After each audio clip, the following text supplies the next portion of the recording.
সুপ্রিয় দর্শক, আমি আফজাল হোসেন স্বাগত জানাচ্ছি সম্পাদকীয়তে। বাংলাদেশের গণমানুষের অভ্যুত্থানে বিজয় ও ত্যাগের আখ্যান জুলাই ঘোষণাপত্র। এই রাজনৈতিক দলিলটি সংবিধানে অন্তর্ভুক্তির বিষয়ে অভ্যুত্থানে নেতৃত্বদানকারী ছাত্র জনতার দাবি শুরু থেকেই। ঐকমত্য কমিশনের সভা শেষে বৃহস্পতিবার বিএনপির স্থায়ী কমিটির সদস্য সালাউদ্দিন আহমদ বলেছেন, ঘোষণাপত্রের রাজনৈতিক ঐতিহাসিক গুরুত্ব থাকলেও সংবিধানে অন্তর্ভুক্ত থাকে না।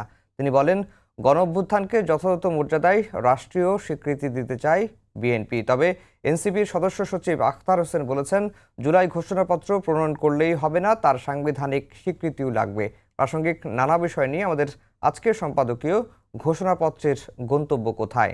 আর এসব নিয়ে কথা বলতে আমাদের সঙ্গে স্টুডিওতে উপস্থিত আছেন শাহাদাত হোসেন সেলিম, চেয়ারম্যান বাংলাদেশ এলডিপি, এবং তাহসিন রিয়াজ, যুগ্ম সদস্য সচিব, জাতীয় নাগরিক পার্টি। দর্শক, আপনারা এই আলোচনায় অংশ নিতে পারেন, এজন্য আপনাদের ফোন করতে হবে টেলিভিশনে দেখার নম্বরে, এছাড়া ফেসবুকের মাধ্যমেও আপনাদের মন্তব্য পাঠাতে পারেন। আমরা আজকের আলোচনার বিষয় দিয়েছি ঘোষণাপত্রের গন্তব্য। সেলিম ভাই, আপনাকে দিয়ে আলোচনা শুরু করব। 24-এর গণঅভ্যুত্থানের দালিলিক ভিত্তি বলা হচ্ছে যে জুলাই সনদ বা জুলাই ঘোষণাপত্র। এই জুলাই ঘোষণাপত্র বা জুলাই সনদের সাংবিধানিক স্বীকৃতি দিতে সমস্যা কোথায়? বিএনপি এখন পর্যন্ত যেটি বলছে যে তারা এই জুলাই গণঅভ্যুত্থানকে যথাযথ মর্যাদায় রাষ্ট্রীয় স্বীকৃতি দিবে, কিন্তু এই ধরনের ঘোষণাপত্র সংবিধানে থাকে না। আপনার কাছে কি মনে হয়, এখানে সমস্যাটা কোথায় সাংবিধানিকভাবে স্বীকৃতি দিলে? ধন্যবাদ আপনাকে। সাংবিধানিকভাবে স্বীকৃতি দিলে এটার সমস্যা কোথায় সেটা সাংবিধানিক বিশেষজ্ঞরা বলতে পারবে, কিন্তু আমরা ব্যক্তিগতভাবে মনে করি যে জুলাই 1 তারিখ থেকে 36 দিন পর্যন্ত যে গণ অভ্যুত্থানটা হয়েছে, যে আন্দোলনটা হয়েছে, সেই আন্দোলনের একটা স্বীকৃতি তো অবশ্যই দরকার। পাশাপাশি আমরা এটাও বিশ্বাস করি যে এই আন্দোলনটা বা শেখ হাসিনার এই পলায়নটা অথবা এই গণবিস্ফোরণটা শুধুমাত্র এই 36 দিনের আন্দোলনে বা কোটা বিরোধী আন্দোলন দিয়ে শুরু এই আন্দোলনেই শেষ, মানে আন্দোলনের পরিণতি নয়। এটার জন্য আপনার 2008 সালের পর থেকে বা 2009 সালে তত্ত্বাবধায়ক সরকার ব্যবস্থা বাতিল করার পর থেকে শেখ হাসিনার আপনার দানবীয় হয়ে ওঠার যে একটা কাহিনী এবং তাকে যারা একটা দানবে রূপান্তরিত করেছে এবং সেই দানবকে মানবে রূপান্তরিত করার জন্য যারা যারা লড়াই করেছে, জীবন দিয়েছে, যুদ্ধ করেছে, জেলে গিয়েছে, মামলা হামলার শিকার হয়েছে, গুম হয়েছে, এখন পর্যন্ত অন্তত 1200 জন আছে যাদের কোনো গুমের তালিকা আছে, যাদের কোনো জন্ম মৃত্যুর কোনো তারিখ পর্যন্ত পাওয়া যাচ্ছে না। এই সমস্ত বিষয়গুলো নিয়ে আলোচনা করে এটার একটা সনদ হতে পারে, এবং সেই সনদটা যদি সকলেই চায় যে আপনার এটা সংবিধানের সাথে সংবিধানে অন্তর্ভুক্ত করা, এবং সংবিধানে অন্তর্ভুক্ত কী কারণে করা সেটা কোনো এটা থেকে কোনো দায়বদ্ধতা বা দায় মুক্তির কোনো বিষয় আছে কিনা, দায় মুক্তির কোনো বিষয় থাকার কথা নয়। কারণ এটা একটা গণ অভ্যুত্থানের মাধ্যমে সরকার পতন হয়েছে এবং সরকারের পালায়ন করতে বাধ্য হয়েছে, সমস্ত সরকার ব্যবস্থাপনাটা ভেঙে পড়েছে। জনগণের গণ অভ্যুত্থান একটা স্বতঃস্ফূর্ত একটা বিপ্লব বলা যায় এটা। এই বিপ্লবে আপনার আপাময় জনসাধারণ সামিল হয়েছে, যে যেখান থেকে পেরেছে সহযোগিতা করেছে। আমরা অনেক দিন ধরেই এটা নিয়ে আলোচনা শুনছি, এবং আমরাও আশা করেছিলাম যে জুলাই মাসের মধ্যেই এই সনদটা আমরা পেয়ে যাব এবং এটা আমরা আলোচনা করে একটা সিদ্ধান্ত নেব। কিন্তু এটা অনেক অনেক দেরি হয়ে গেছে। আমরা গতকালকে যা শুনেছি যে ওয়াহিদুদ্দিন মাহমুদ সাহেব কয়েকটি রাজনৈতিক দলের কাছে প্রেরণ করেছে। আমরা যারা যে রাজনৈতিক দলগুলো আমরা আন্দোলন সংগ্রামে ছিলাম, যুগপৎ আন্দোলনে ছিলাম, 24-এর নির্বাচনের বিরোধিতা করে আমরা রাজপথে ছিলাম, আপনার জুলাই আগস্ট মাসে রাজপথে ছিলাম, আমাদের অসংখ্য নেতাকর্মী আপনার জেলে গিয়েছে, মামলা হামলা শিকার হয়েছে। আমরা সবাই মিলে আমরা এই জিনিসটা দেখব, আমাদের কাছেও পাঠানো হবে বা হয়তো 2-1 দিনের মধ্যে পাওয়ার পরে আমরা আসলে ব্যক্তিগতভাবে আমরা বা আমাদের 12 দলীয় জোট, যেটা আমরা 12 দলীয় জোট করে আমরা আজকে 2-2.5 বছরের উপর থেকে আমরা যে রাজপথে আছি বা এই মুহূর্তে ঐকমত্য কমিশনের মিটিংগুলোতে আমরা অ্যাটেন্ড করতেছি, সেখানে আমরা চাই যে এই সনদটা আপনার সবাই মিলে আমরা স্বাক্ষর করি, ঐক্যবদ্ধভাবে স্বাক্ষর করি, এবং এটা একটা দলিল হিসাবে এটা স্বীকৃতি থাকবে। কারণ এটা আর দুনিয়া কাঁপানো 36 দিন তার পিছনের কাহিনী সহ মিলে এটা শেখ হাসিনার শাসন আমলের সমস্ত আপনার প্রতিবাদ ভাই, রাজনৈতিক দলিল হিসেবে থাকুক, সবাই স্বাক্ষর করুক, এই বিষয়টা নিয়ে তো সব রাজনৈতিক দলই একমত। কিন্তু এই জুলাই ঘোষণাপত্রটা সাংবিধানিক স্বীকৃতি পাবে কিনা এটি নিয়েই অনেকেই আপত্তি জানাচ্ছেন। বিশেষ করে বিএনপির কথা আসছে যে বিএনপি এটি সাংবিধানিক স্বীকৃতি দিতে চাচ্ছে না। আজকে আবার দেখলাম যে সালাউদ্দিন আহমেদ বলছিলেন যে এটি সংবিধানের চতুর্থ তফসিলে রাখা যেতে পারে। জি, এটা আমরাও দেখেছি। আমাদের সাথে তো আর বিএনপির সাথে আলোচনা হয়নি। আমরা ধরুন দলগতভাবেও আমরা এখন আলোচনা করে সিদ্ধান্ত নিই নেই যে এটা সংবিধানের অন্তর্ভুক্ত হবে নাকি আপনার এটা তফসিলে থাকবে। এটা অন্যান্য রাজনৈতিক দলগুলো মিলে আমরাও চাই ঐক্যবদ্ধভাবে এটা সিদ্ধান্ত নিতে। এখানে সংবিধানের মধ্যে মানে থাকলে লাভ কি ক্ষতি কি আমি ওই বিতর্কে আমি জড়াতে চাই না।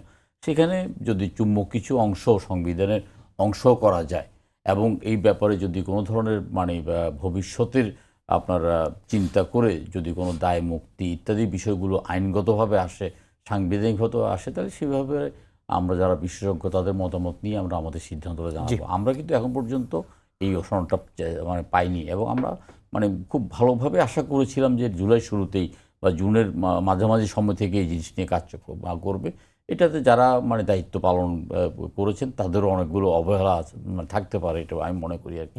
এটা অনেক দিন হয়ে গেছে, এটা আমরা আলোচনা শুনছি কিন্তু এটা বাস্তবে দেখছি না। জি, তাহসিন রিয়াজ, যেই প্রসঙ্গটি সেলিম ভাই বলছিলেন যে এটি রাজনৈতিক দলগুলোর সঙ্গে আলোচনা করে এই একটা সম্মিলিত সিদ্ধান্ত আসবে, কিন্তু আমার প্রশ্নটা হচ্ছে যে এটি যদি শুধুমাত্র রাজনৈতিক দলিল হিসেবে থাকে, সংবিধানে এটি অন্তর্ভুক্ত না হয়, তাহলে ক্ষতিটা কি, আর সংবিধানে অন্তর্ভুক্ত হলে এর লাভটা কি?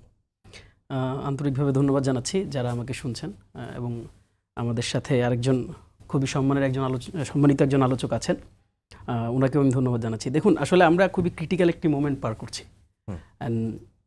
তবে আমি মানে পুরো ব্যাপারটাকে যদি আজকে একটু টপ ভিউ থেকে যদি দেখি, সর্বশেষ সালাউদ্দিন ভাইয়ের যে কমেন্টটা, এই কমেন্টটা খুবই সিগনিফিক্যান্ট।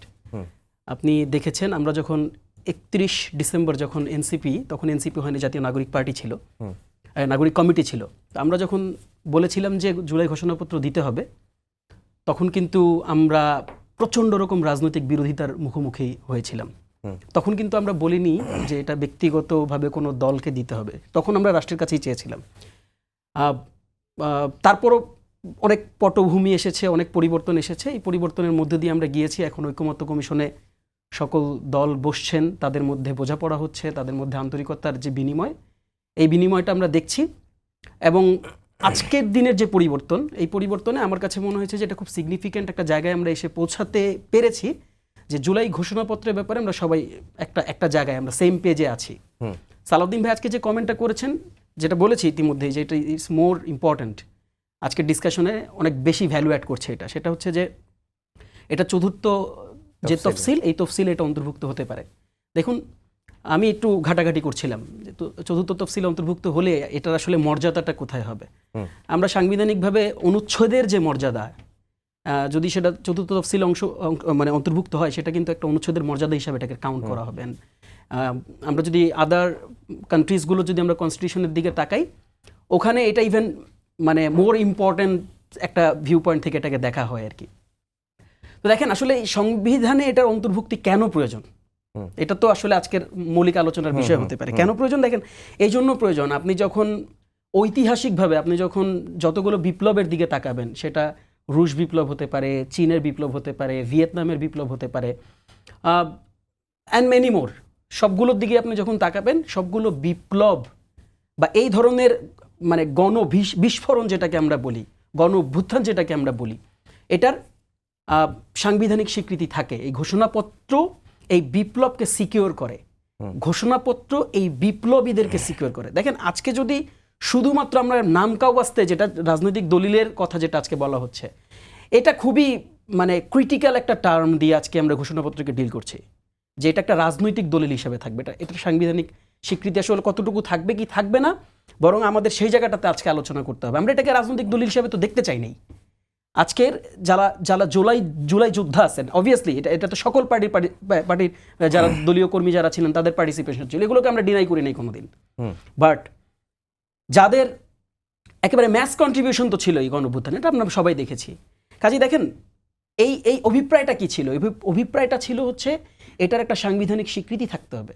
সাংবিধানিক স্বীকৃতি এই জন্য প্রয়োজন যে আপনি আজকে যদি নতুন সরকার গঠিত হয়, কালকের দৃশ্যপটে এটার যদি কোনো সাংবিধানিক স্বীকৃতি না থাকে, সেই সংসদ বা সেই সরকার চাইলেই এই বিপ্লবীদেরকে তো সন্ত্রাসী বলতে পারে কিন্তু আপনি একটু ইতিহাসের দিকে আপনি তাকান। আমরা যখন দেখলাম যে প্রয়াত রাষ্ট্রপতি শহীদ রাষ্ট্রপতি জিয়াউর রহমান, যিনি বহুদলীয় গণতন্ত্রের প্রবক্তা যাকে আমরা বলি, এবং বাংলাদেশের যা সিগনিফিক্যান্ট অবদান আছে, আপনি একটু তার রাষ্ট্রের স্ট্র্যাটেজির দিকে আপনি যদি তাকান, তিনি যখন রাষ্ট্র গঠন করলেন, তিনি পার্লামেন্ট গঠন করার পর সেই পার্লামেন্টে প্রথম দিকে যে বিলটি উত্থাপন করেছেন সেটি কি ছিল? আপনি খেয়াল করলে দেখবেন সেখানে তিনি বিল উত্থাপন করেছেন 1975-এর 15ই আগস্টের পর থেকে 1979-র 5 এপ্রিল পর্যন্ত যতগুলো সামরিক সরকার দ্বারা যতগুলো আইন প্রণীত হয়েছে, যতগুলো ফরমান জারি করা হয়েছে, সেগুলো বৈধ। এই কাজটা তিনি কেন করেছেন? এটা তো একটা স্ট্র্যাটেজিক মুভ। এই স্ট্র্যাটেজিক মুভটা আসলে উনি কেন নিয়েছেন? আপনি যদি আজকের দিনে দাঁড়িয়ে সেই স্ট্র্যাটেজিক মুভটাকে যদি আপনি বিশ্লেষণ করেন, তিনি সংসদ দিয়ে এটাকে লেজিটিমেট করেছেন। আপনি আরেকটা দিক আছে, দিকটা কেমন আপনি একটু খেয়াল করে দেখেন। আমার মনে হয় যে এটা জিয়াউর রহমানের জন্য এটা মানে খুবই এক্সেপশনাল একটা কেস। কারণ যখন আমরা দেখেছি 75-এর পটভূমির পর থেকে যেই বাফার টাইমটা ছিল, দ্যাট মিনস উনি রাষ্ট্রপতি মানে অর্থাৎ সংসদ গঠনের আগ পর্যন্ত এই পুরো টাইমটাতে তিনি ক্ষমতায় ছিলেন এবং নির্বাচন হওয়ার পরও তিনিই ক্ষমতায় এসেছেন। কাজেই তার জন্য এটা সহজ ছিল এবং সাংবিধানিকভাবে যেটা মানে সঠিক পন্থা ছিল, তিনি সঠিক পন্থা গ্রহণ করার মাধ্যমে কিন্তু তিনি তার যে কার্যক্রম রাষ্ট্রের জন্য, রাষ্ট্রের গণতন্ত্রের জন্য তার যে কার্যক্রম, তিনি কিন্তু তার কার্যক্রমকে স্বীকৃত করেছেন কিন্তু। কাজেই দেখেন, এই যে গণবিপ্লব যখন সংগঠিত হয়, এই গণবিপ্লবকে সাংবিধানিক স্বীকৃতি দেওয়াটাই বরং মানে ওয়াইজার প্র্যাকটিস। এই প্র্যাকটিসকে যদি আপনি মানে কাছে টানতে না চান বা এই প্র্যাকটিসের মধ্য দিয়ে যদি আপনি যেতে না চান, তাহলে আমাদের কাছে মাঝে মাঝে মনে হবে যে কোথাও কোনো বোধহয় দুর্বিসন্ধি আছে। এটাকে এই জন্যই আমরা বলেছি যে আপনার এটাকে এই রাষ্ট্রীয় স্বীকৃতি দিতে হবে, সাংবিধানিক স্বীকৃতি দিতে হবে। আরেকটা ব্যাপার আমি একটু বলি, পাশাপাশি আমরা কিন্তু শুধুমাত্র একটা জায়গায় আজকে ঘোষণাপত্রের ভিউ পয়েন্টে আমরা এক জায়গায় এসেছি।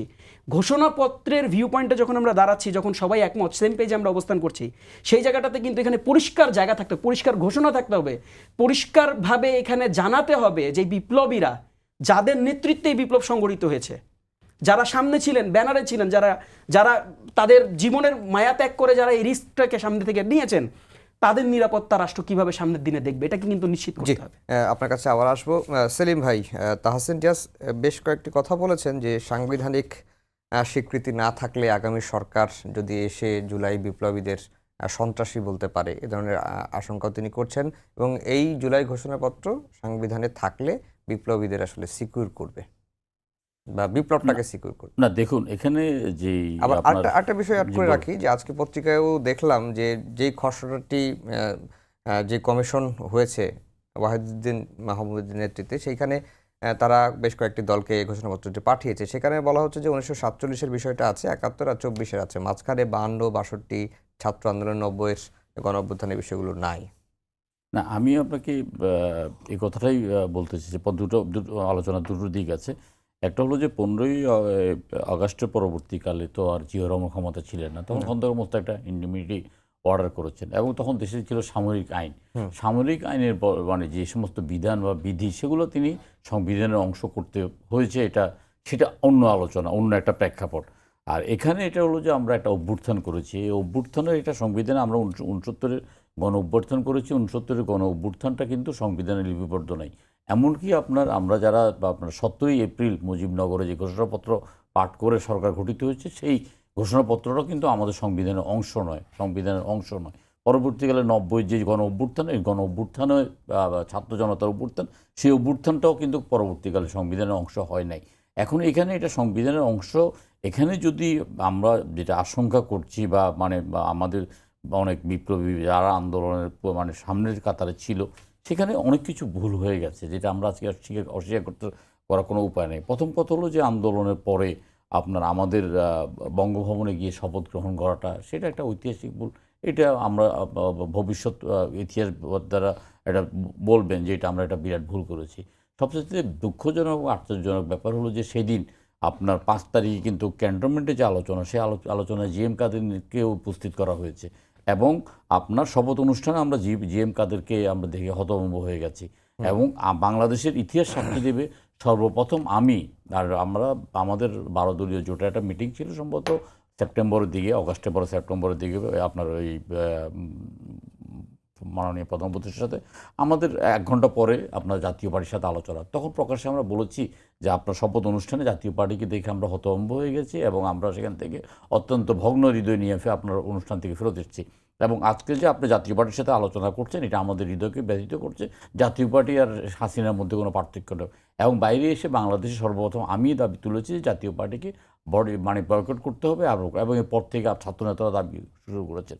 এখানে অনেক কিছু হয়ে গেছে, অনেক কিছুর মধ্যে দিয়ে আপনার এই অভ্যুত্থানের নায়কদের আপনার সরকারের অংশগ্রহণ করাটাকে আমি ডে 1 থেকে বিরোধিতা করেছি। আমরা বলেছি যে এখানে এইটাও একটা ঐতিহাসিক ভুল। আমরা যাদের নেতৃত্বকে সামনের কাতারে দেখেছি, এখন আজকে এই জুলাই মাসে আপনাদের হাতে হাতে মোবাইল, আমরা অসংখ্য আপনার চিত্র দেখছি যেখানে এই আন্দোলনে কিন্তু বিভিন্ন জেলায়, বিভিন্ন জায়গায় বিভিন্ন রাজনৈতিক দলের নেতৃবৃন্দ, ছাত্রদলের নেতৃবৃন্দ, অন্যান্যরা স্বতঃস্ফূর্ত একটা অংশগ্রহণ ছিল এবং সবাইকে সমস্ত কিছু এখন 31শে ডিসেম্বর ছাত্ররা দাবি করেছে এবং তারা মানে নিজ উদ্যোগে একটা ঘোষণা করতে চেয়েছে। সেদিন সরকার সময় নিয়েছে, তাহলে এই সময়টা আজকে জুলাই পর্যন্ত গড়ালো কেন? এইটা জুলাই পর্যন্ত গড়ানো কোনো কথা নয়। কারণ আমরা তো মনে প্রাণে দিলে অন্তরে সেই বিপ্লবটাকে ধারণ করি। অনেকেই বিপ্লব বলতে চায় না, আমি ব্যক্তিগতভাবে মনে করি এটা বিপ্লবের চাইতে মহাবিপ্লব। কিন্তু সেখানে হয়তো সেই বিপ্লবের চিন্তা চেতনাটা ছিল না। চিন্তা ভাবনাটা যদি ছিল বা মানে আপনার নেতৃত্বরা যদি একদম সেটা মানে আগে থেকেই সুপরিকল্পিতভাবে থাকতো, তাহলে ধরেন সেদিন 5 তারিখের পরে আমাদের ক্যান্টনমেন্টে যাওয়ার দরকার ছিল না। আমাদের 8 তারিখে শাহাবুদ্দিন চুপ্পুর সাথে মানে শপথ করার কথা ছিল না।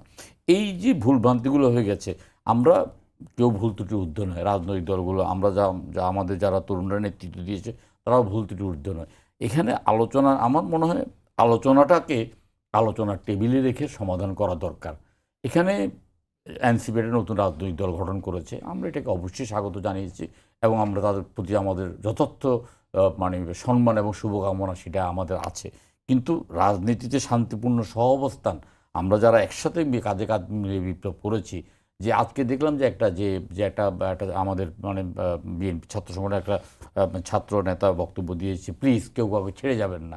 তা আমরা এই সময় এসে কেউ কাউকে ছেড়ে দেওয়া অথবা কেউ কারোর সাথে মানে মানে মানে পায়ে পা বেঁধিয়ে আপনার ঝগড়া করার তো কোনো কারণ নেই। এখানে এই জিনিসটাতে ফায়দাটা লুটবে কিন্তু ওই পরাজিত স্বৈরাচার। কিন্তু আমি আপনাকে একটা উদাহরণ দিয়ে মানে বলতে পারি যে এনসিপি নিবন্ধনের জন্য আবেদন করেছে এবং তারা তাদের প্রতীক চেয়েছেন শাপলা। এরকম 178টা রাজনৈতিক দল সম্ভবত নিবন্ধনের জন্য আবেদন করেছে, 147টা। তো সেখানে আপনার এই যে শাপলা প্রতীকটা নির্বাচন কমিশন কাকে দেবে না দেবে এটা সম্পূর্ণ নির্বাচন কমিশন এখতিয়ার। সেখান থেকে যদি এনসিপির একদম মূল নেতৃত্ব যদি বলা হয় যে শাপলা প্রতীক না থাকলে ধানের শিশু থাকবে না, এটা তো একদম পায়ে পায়ে লাগিয়ে ঝগড়া। এটা তো আমাদের কাম্য নয়, এটা জাতির কাম্য নয়, এটা কিন্তু বিপ্লবীদের কাম্য নয়, এটা কিন্তু যারা অভ্যুত্থানের প্রাণ হারিয়েছেন সেই স্বজনদের কাম্য নয়, যারা আহত হয়েছেন আমাদের কাম্য নয়। সেই দিনগুলোর কথা মনে উঠলে তো আমরা এখনও শিহরে উঠি যে কী দিনগুলো আমরা পার করেছি। আমরা চেয়েছি, এখনও আমরা যারা ঐক্যমত্য কমিশনের মিটিংয়ে আমরা অংশগ্রহণ করছি দিনের পর দিন, আমরা চাই যে অল্প কয়েকটা বিষয় নিয়ে আলোচনা চলছে, এগুলোতে একমত হওয়ার মানে দ্বিমত খুব বেশি হওয়ার কথা না। আর দ্বিমত হলেও এটা খুব বেশি বড় করার মানে কারণ নাই। এটা আমার মনে হয় যে আমরা এই জুলাইয়ের এই ঘোষণাপত্রটা আমরা আশা করছি আমরা একটা মানে যৌক্তিক একটা সিদ্ধান্ত আমরা আসতে পারবো এবং আসা উচিত। জি, তাহসিন রিয়াজ, এই যে শাপলা প্রতীক নিয়ে কথা যেহেতু উঠলো, এই শাপলা প্রতীক চেয়ে 17 এপ্রিল নাগরিক ঐক্য একটি আবেদন করেছিল এবং আপনারা আবেদন করেছেন 22 জুন এবং গতকালকেই কমিশন নীতিগত সিদ্ধান্ত নিয়েছে যে শাপলাকে প্রতীক হিসেবে তারা রাখছে না। এবং আজকে আপনাদের নেতারা যেটি বলছেন যে এটি নির্বাচন কমিশনের প্রতি পক্ষপাতিত্বের অভিযোগ তুলছেন এবং সার্জিস আলম একটি পোস্ট দিয়েছেন যেটি সেলিম ভাই বললেন, শাপলা যদি রাজনৈতিক দলের প্রতীক না হতে পারে তাহলে ধানের শিশুর প্রতীক থাকবে না। আপনারা কি পায়ে পাড়া দিয়ে ঝগড়া করছেন? না, এটা ঝগড়ার কিছু না। আমার কাছে মনে হয়েছে যে এটা মানে এই ফ্রেমিংটাই আমার কাছে মনে হচ্ছে একটা রাইট ফ্রেমিং না, যেটা আসলে ঝগড়ার বিষয়। আমার কাছে দেখেন খুব স্পষ্ট একটা জায়গায় আমরা যদি আসি, মানে ঠিক আপনাকে তো ব্যাখ্যা করতে হবে, কিন্তু আপনি কিন্তু আবার নির্বাচন কমিশনের কোড দেখেন, তারা কিন্তু যখন আলোচনাটা চলছিল, যখন এনসিপি যখন আবেদন করে, তার পরবর্তী সময়ে নির্বাচন কমিশন বলেছে যে প্রতীকের যে তালিকা, এই প্রতীকের তালিকায় শাপলা অন্তর্ভুক্ত করতে তাদের কোনো সমস্যা নেই। তাহলে সেটা কিসের উপর ভিত্তি করে বলেছিল? সেটা জব তো তাদেরকে দিতে হবে। আপনি সকালে এক কথা বলবেন, বিকালে আরেক কথা বলবেন। ভাই, সকালে বিকালের কথার দিন তো এখন আর নাই। আপনি একটা দায়িত্বশীল জায়গায় কিন্তু আপনি অবস্থান করছেন। আপনি বাংলাদেশের সবচেয়ে গুরুত্বপূর্ণ কমিশন, ইলেকশন কমিশন, মানে যেটার দিকে বাংলাদেশের সকল রাজনৈতিক দল এখন তাকিয়ে আছে, সেই কমিশনের কর্তা ব্যক্তিরা যখন সকালে বিকেলে এক এক রকম কথা বলবেন এবং এক এক রকম করে অবস্থান পাল্টাবেন, তখন তো আসলে এই দাবিটা আমরা করতেই পারি যে তাদের অবস্থানটাকে আসলে পরিবর্তন করার জন্য কোনো শক্তি কাজ করছে কিনা। এটা তো অস্বাভাবিক কোনো দাবি না। আপনি দেখেন সার্জিসের পোস্ট, আপনি তো ওর খুব চমৎকার ব্যাখ্যা দিয়েছে সার্জিস, এবং আমরা এই ব্যাখ্যাটা দেখেছি। আপনি যখন জাতীয় প্রতীকের কথা বলছেন, জাতীয় প্রতীকের একটা এলিমেন্ট বিএনপি নিয়েছে, সেখানে ধানের শীষ আছে তো না, নেই সেখানে ধানের শীষ। আচ্ছা, সেখানে ধানের শীষ যদি বিএনপি নিতে পারে তো এটা তো খুব যথার্থ কথা। বিএনপির সাথে যদি কোনো পার্টি তার কোনো একটা বিষয়কে নিয়ে কম্পেয়ার করে, তুলনা করে, সেটাকে আমরা মনে করি যে না, এটা একটা র্যাশনাল ডিবেট তো এটা। আচ্ছা, কারণ আর সেখানে যদি ধানের শীষ সে যদি পেতে পারে, তাহলে সেখানে আমরা সেখান থেকে আরেকটা এলিমেন্ট চাচ্ছি। আমরা তো ওই পুরো প্রতীক, আপনি পুরো প্রতীকে 6টা 7টা এলিমেন্ট আছে। আমরা তো বলছি না যে পুরো এলিমেন্টের পুরো প্রতীকের সবগুলো এলিমেন্টকে আমাদেরকে সাথে দেন। কিন্তু এই শাপলা প্রতীক তো আপনাদের আগে নাগরিক ঐক্য চাইলো, আপনারাও কেন চাইলেন? দেখেন, মানে এটা নাগরিক ঐক্য কেন চাইছে বা আমরা কেন চাইছি, প্রসঙ্গটা এটা না। চাইতেই তো পারে, আরো 20টা দল তো চাইতে পারে, এটা একটা স্বাধীন গণতান্ত্রিক দেশ, যে কেউ এটা দাবি করতে পারে। দেখেন আমাদের প্রসঙ্গটা কোথায়, আমাদের প্রসঙ্গটা হচ্ছে যে আপনি কি কারণে বাদ দিচ্ছেন সেই ব্যাখ্যাটা তো আপনাদেরকে প্রদান করতে হবে। আপনি ক্ল্যারিটি তো দিতে হবে। আমার ক্ল্যারিটির জায়গায় তো আমি দেখছি আমি এটা পাই, আমার ক্ল্যারিটির জায়গায় আমি এটা দেখছি পাই। তো আমি যে জিনিসটা পাই বা আমরা যে জিনিসটা আমাদের কাছে মনে হচ্ছে ন্যায্য, সেই জিনিসটার দাবি আমরা কেন ছাড়বো? আমাদের তো ছাড়ার কোনো কারণ নাই। কাজেই দেখেন, আচ্ছা আমি আপনার কাছে বরং পাল্টা প্রশ্ন করি। যেদিন আমরা যেদিন প্রথম এই শাপলার ব্যাপারে আমরা তো বেরিয়ে শাপলার ব্যাপারে প্রেস ব্রিফিংও বলেছি না, তো ইমিডিয়েটলি কোনো কাউন্টার কেন ইলেকশন কমিশন দেন? মানে এই যে টাইম নেওয়াটা, তারা কি আইন জানতেন না? কিন্তু আপনারা তো শুধু শাপলা দেন নাই, আরো তো 2টা প্রতীক অপশন দিয়েছেন। ভাই আমার সাথে তো তার কম্পিটিশন নেই। আমি যে জায়গাটাতে মানে আপনার সাথে আমার দ্বিমত হচ্ছে, দেখেন আমার জায়গাটা হচ্ছে ইলেকশন কমিশনের ব্যাখ্যাটা কোথায়। এই ব্যাখ্যা তো আপনি দিলে হচ্ছে না, এটা তো ব্যাখ্যাটা তো ইলেকশন কমিশনকে দিতে হবে, এবং সে ইমিডিয়েটলি কেন রেসপন্স করে নাই? কাজেই দেখেন, মানে আমাদের প্রসঙ্গটা খুব পরিষ্কার। আমাদের প্রসঙ্গটা হচ্ছে যেটা ন্যায্য সেটার জন্য আমার জায়গা থেকে আমি দাবি করব। আর বিএনপির সাথে এখানে তুলনাটা ঠিক ওই পয়েন্টে আসতেছে যে বিএনপি যদি ওই পুরো প্রতীকের কোনো একটা কম্পোনেন্ট, কোনো একটা এলিমেন্ট যদি বিএনপি পাইতে পারে, তাহলে ওই পুরো প্রতীকের কোনো একটা এলিমেন্ট বা কোনো একটা কম্পোনেন্ট কেন এনসিপি পাবে না? এটা প্রসঙ্গটা ঠিক ওই জায়গাটাতে। কাজেই নির্বাচন কমিশনের যে আমরা জানি না, এটা নিয়ে আমরা ডেফিনেটলি আমরা এই লড়াইটা আমরা চালিয়ে যাব। আমরা শাপলা নিয়ে আমরা স্বপ্ন দেখিয়েছি মানুষকে, শাপলা নিয়ে আমরা আমাদের কার্যক্রম পরিচালনা শুরু করেছি। কাজেই শাপলার ব্যাপারে আমাদের দাবিটা পরিষ্কার, আমরা এই দাবিতে আমরা অনড় থাকতে চাই। জি, সেলিম ভাই, আরেকটা বিষয়ের দিকে আসতে চাই। আজকে জামায়াতের সেক্রেটারি একটি কথা বলেছেন প্রেস ক্লাবের একটি অনুষ্ঠানে, যে তিনি বলছেন যে নির্বাচন ও সরকার পরিবর্তনের সময় যখন আসে, পরাশক্তির খেলা তখন শুরু হয়ে যায়। আপনারা কোনো পরাশক্তির খেলা দেখতে পাচ্ছেন কিনা? না, দীর্ঘদিন তো আমরা তো বাংলাদেশের জনগণের উপর বিশ্বাস করে রাজনীতি করি। পরাশক্তির উপর আমাদের কোনো বিশ্বাস নাই, বা পরাশক্তির আমরা মানে সেই আন্তর্জাতিকতার মতবাদও আমরা বিশ্বাস করি না। সুতরাং এখানে আমাদের শক্তির উৎস হলো জনগণ। আমরা মনে করি যে জনগণই ভোটাধিকার প্রয়োগ করতে পারে নাই। গত 17 বছর 3টি নির্বাচনে তারা ভোট দিতে পারে নাই। আমরা গত 15 বছর নিরলসভাবে তাদের ভোটাধিকারের দাবিটাকে প্রতিষ্ঠা করার জন্য আমরা আন্দোলন করেছি। আমরা জানি যে আপনার ভোটাধিকারটা জনগণকে দিতে পারলে তারা তাদের চাওয়া মোতাবেক এবং তারা তাদের পছন্দ মোতাবেক দলকে নির্বাচন করবে, তাদের জনপ্রতিনিধি তাদেরকে নির্বাচন করে রাষ্ট্র পরিচালনার দায়িত্ব দেবে। আমরা এটার জন্যই গত 15 বছর আন্দোলন করেছি, এবং আমাদের এই 15 বছর আমাদের আন্দোলনের একেবারে ধারাবাহিকতা ছিল। আমরা কোনো সময় ধারাবাহিকতা থেকে আমরা সরে আসিনি। সুতরাং এখানে জামাতের আসলে 5ই আগস্টের পর থেকেই জামাতের সকাল বিকালের কথাবার্তার মধ্যে আমি কোনো সামঞ্জস্য খুঁজে পাচ্ছি না, বা অনেকেই খুঁজে পাচ্ছে না। এখানে আপনার তারা প্রথমেই কোনো কথা ছাড়াই আওয়ামী লীগকে ক্ষমা করে দেয়, আবার সেখান থেকে সরে আসে। যাক, এটা আমরা অতটা আলোচনা করছি না। দেখুন, এখানে আমি এনসিপির যেই আমার তরুণ বন্ধুরা আছে তাদের প্রতি আমার যেই আবেদনটা থাকবে সেটা হলো যে ধরেন এই যে দাঁড়িপাল্লা প্রতীক নিয়েও কিন্তু একটা কথা আছে। সুপ্রিম কোর্টের এটা একটা প্রতীক, এবং এটা ন্যায় বিচারের একটা প্রতীক। অনেকে বলে যে দাঁড়িপাল্লা প্রতীকটা রাখা উচিত না। তাহলে তারা শুধুমাত্র ধানের শীষকে টার্গেট করা বা বিএনপিকে টার্গেট করা, এইটা কিন্তু হয়ে যাচ্ছে কেন জানি। এবং এটা ব্যাখ্যা তো রিয়াজ দিয়েছেন, যেহেতু জাতীয় প্রতীকের মধ্যে ধানের শিশুর একটা পার্ট আছে, সেই কারণে এটা আনা হচ্ছে। না, সেটা তো আমরা দেখেছি যে আমাদের যে আপনার ওই যে পুলিশের আপনার ইয়ের মধ্যে দিয়ে একটা নৌকার একটা প্রতীক ছিল, সেটা আমরা এটা এটা নিয়ে আমরা কথা বলেছি এবং ইয়ে করেছি। না, এটা না টানানি মানে রাজনৈতিকভাবে মানে না টানাটাই শোভনীয়, কারণ আমরা তো ওই সেই সময় আমরা কেউ কারো প্রতিপক্ষ ছিলাম না, এখনও কেউ কারো প্রতিপক্ষ নয়। আমরা তো কাঁধে কাঁধ মিলিয়ে আন্দোলনটা করেছি, আমরা তো আমরা আন্দোলন করেছি এবং জাতিকে প্রস্তুত করার জন্য 15টা বছর আমরা নিরলসভাবে কাজ করেছি। এখন এখানে আমার মনে হয় মানে এইভাবে প্রতিপক্ষটা না বানিয়ে এবং তারা গঠনমূলক রাজনীতিটা করুক, সেটাই আমরা চাই আর কি। তাদের কথাবার্তায়, আচার আচরণে এবং মানে বডি ল্যাঙ্গুয়েজে যেন মানে কারো কাছে কোনো আপনার ভুল ব্যাখ্যাটা না যায়। কারণ আসলে আপনার রাজনীতি আমরা আমাদের এই জীবন দশায় এই রাজনৈতিক অনেক দলের উত্থানও দেখেছি, আমরা অনেক দলের আমরা পতনও দেখেছি, চোখের সামনে সেটা পড়েছে। ধরেন আমরা 72 সালের পর থেকে যে জাসদের জন্মটা, মানে জাসদের মানে উত্থানটাই ছিল একটা খুব একটা বিপ্লবী একটা চেতনার মানে ধারণ করে মানে তারা জাসদের উত্থানটা করেছে। তাদের মধ্যে আপনার তাদের মানে আচার আচরণের কথাবার্তায় প্রচণ্ড রকম একটা বিপ্লবী একটা ভাব ছিল আর কি।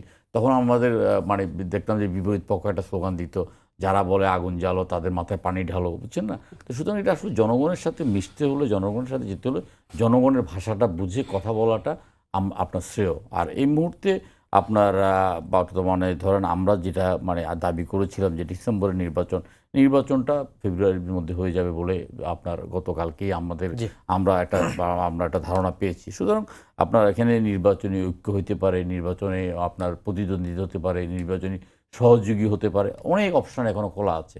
আমরা যেটা ব্যক্তিগতভাবে চাই যে আসলে আওয়ামী লীগ একটা রাজনৈতিক দল নয়, এটা কখনোই। সেলিম ভাই, আমাদের সময় একেবারে শেষ, তাকে একটু সময় দিই, আমরা শেষ করি, 3 মিনিট সময় আছে আর।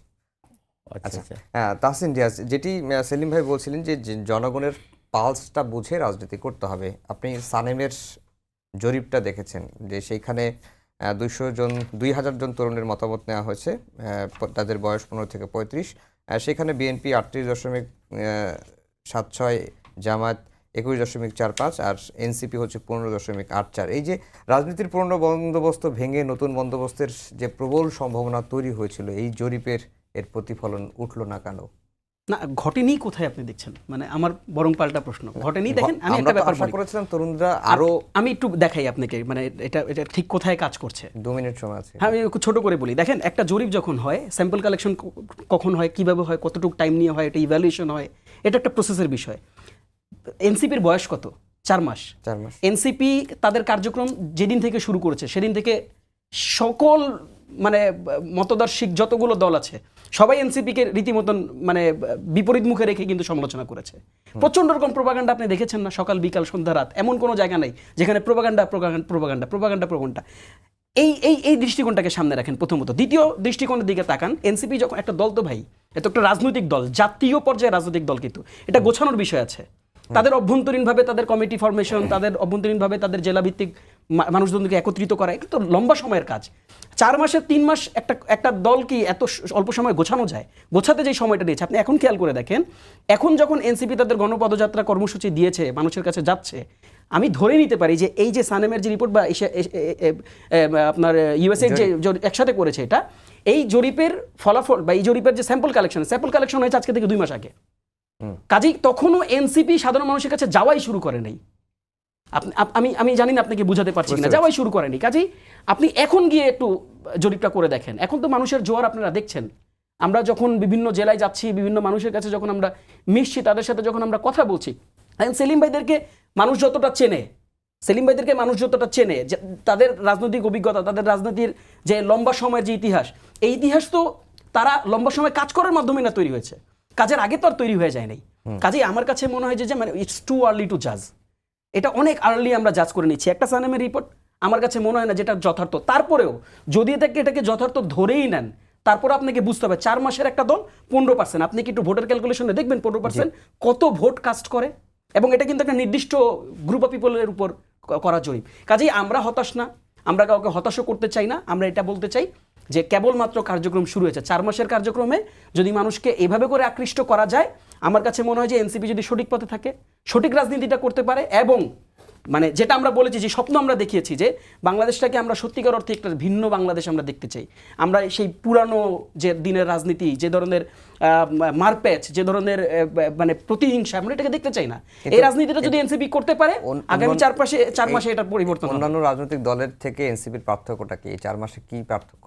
অনেকগুলো পার্থক্য আছে। আপনি দেখেন কি পার্থক্য নাই, আপনি আমাকে বলেন। অন্য রাজনৈতিক দলের সাথে পার্থক্য জিজ্ঞেস করেছেন না? আপনারা নিউজ করেননি কিছুদিন আগে যে এই বিগত 9 মাসে বিএনপির অভ্যন্তরীণ কলহে কতজন মানুষ মারা গেছে? আপনি বলেন কতজন মানুষ মারা গেছে?